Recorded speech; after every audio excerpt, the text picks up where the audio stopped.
दोस्तों नमस्कार। IAS हिंदी के इस प्लेटफॉर्म पर आप सब लोगों का स्वागत है।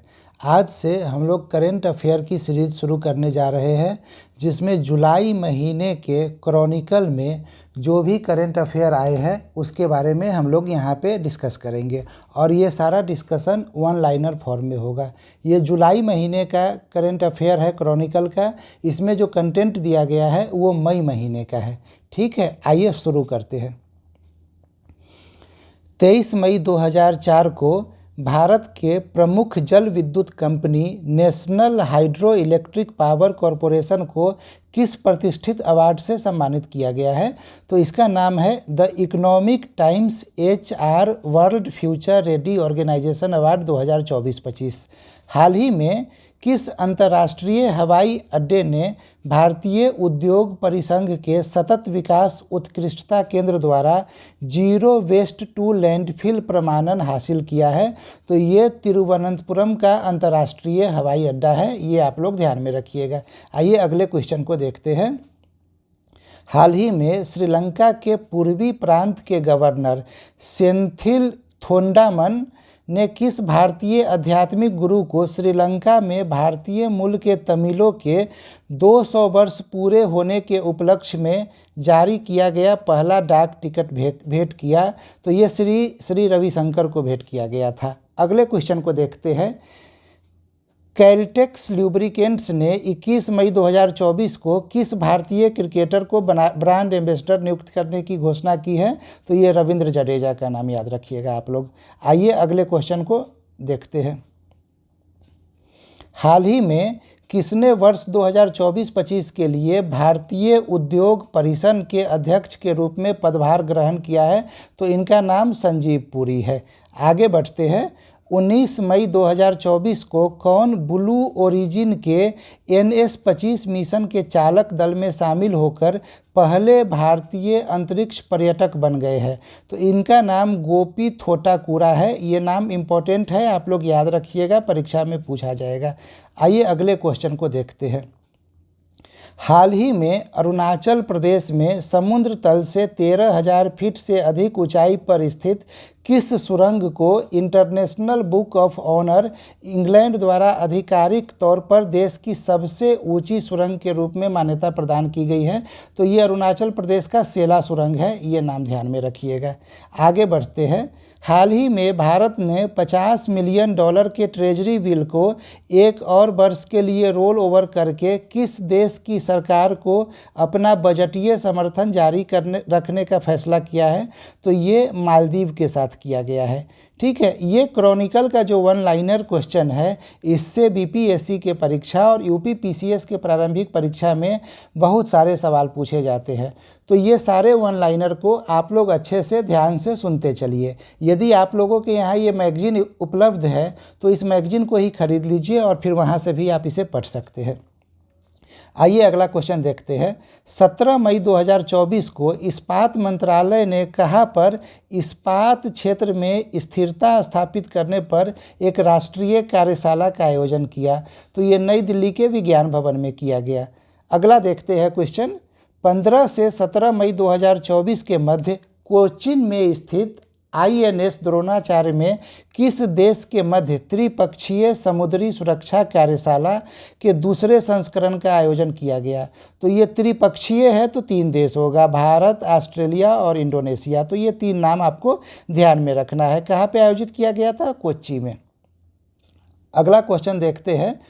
16 मई 2024 को कौन सुप्रीम कोर्ट बार एसोसिएशन के नए अध्यक्ष चुने गए हैं?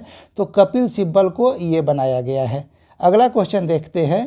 केंद्र सरकार ने नागरिकता संशोधन अधिनियम 2019 के तहत आवेदन करने वाले 300 से अधिक लोगों को कब नागरिकता प्रमाण पत्र प्रदान किया? ये डेट बेहद महत्वपूर्ण है, 15 मई का डेट। तो ये ध्यान में रखिएगा, 15 मई 2024 को प्रदान किया गया था। अगले क्वेश्चन को देख लेते हैं। अगला क्वेश्चन है। किस विभाग ने पश्चिम बंगाल में दार्जिलिंग के चेंगदुखी आर्मी कैंप में अपनी आउटरीच कार्यक्रम के हिस्से के रूप में समाधान अभियान का आयोजन किया? तो ये पूर्व सैनिक कल्याण विभाग के द्वारा समाधान अभियान आयोजित किया गया था। अगले क्वेश्चन को देखते हैं। हाल ही में किन भारतीय ग्रंथों को यूनेस्को के memory of the world Asia Pacific regional register में शामिल किया गया है? तो ये नाम आप लोगों को याद रखना है, रामचरितमानस, पंचतंत्र और सहृदयलोक लोकन। ठीक है, ये आपका उत्तर हो गया। आइए अगले प्रश्न को देखते हैं। हाल ही में किसे उन 10 असाधारण व्यक्तियों में नामित किया गया है जिन्हें कनाडा के प्रतिष्ठित मैकगिल विश्वविद्यालय से मानद उपाधि प्राप्त होगी? तो ये डॉक्टर सौम्या स्वामीनाथन को प्रदान किया गया है। हाल ही में लॉर्सन एंड टर्बो ने किसे कंपनी के अध्यक्ष के रूप में नियुक्त किया है?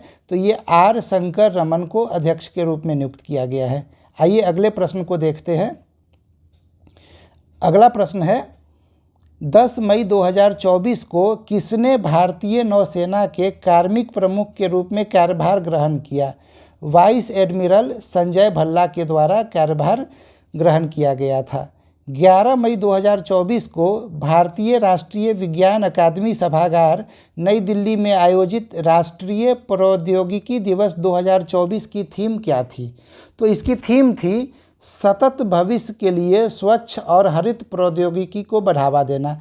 ये थीम बेस्ड सवाल जो है ना, यूपी पीसीएस में काफ़ी पूछा जाता है, इसीलिए आप लोग इसे ध्यान में रखिएगा। आइए अगले क्वेश्चन को देखते हैं। 11 मई 2024 को chief of defence staff CDS general Anil Chauhan ने समाज के लिए परमाणु जल, भोजन और स्वास्थ्य की सुरक्षा विषय पर 2 दिवसीय कार्यक्रम का उद्घाटन कहाँ पर किया?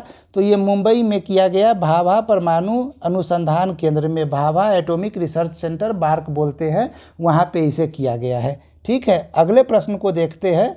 अगला प्रश्न है, अंतर सेवा संगठन कमांड नियंत्रण एवं अनुशासन अधिनियम किस तिथि को लागू किया गया? तो ये 10 मई को लागू किया गया था। अगले प्रश्न को देखते हैं। अगला प्रश्न है, 9 मई 2024 को भारतीय तटरक्षक बल और हिंडाल्को इंडस्ट्रीज ने जहाज़ों के निर्माण के लिए भारतीय सार्वजनिक और निजी शिपयार्डों में किसके निर्माण और आपूर्ति के लिए समझौता ज्ञापन पर हस्ताक्षर किया?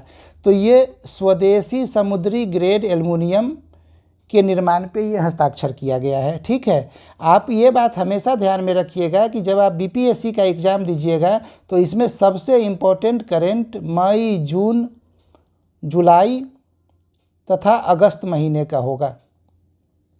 ठीक है, मई, जून, जुलाई, अगस्त, ये 4 ऐसा महीना है जिसके करेंट्स यदि 35 सवाल पूछे जाएंगे तो 35 में से 25 से 26 सवाल इसी 4 महीने से होगा। यानी कि इस 4 महीने को आपको अलग अलग सोर्स से कंप्लीट करना होगा। और इस बार तो बजट भी इसी बीच में आने वाला है, तो बजट के सवाल भी इसी 4 महीने में इंक्लूड हो जाएंगे।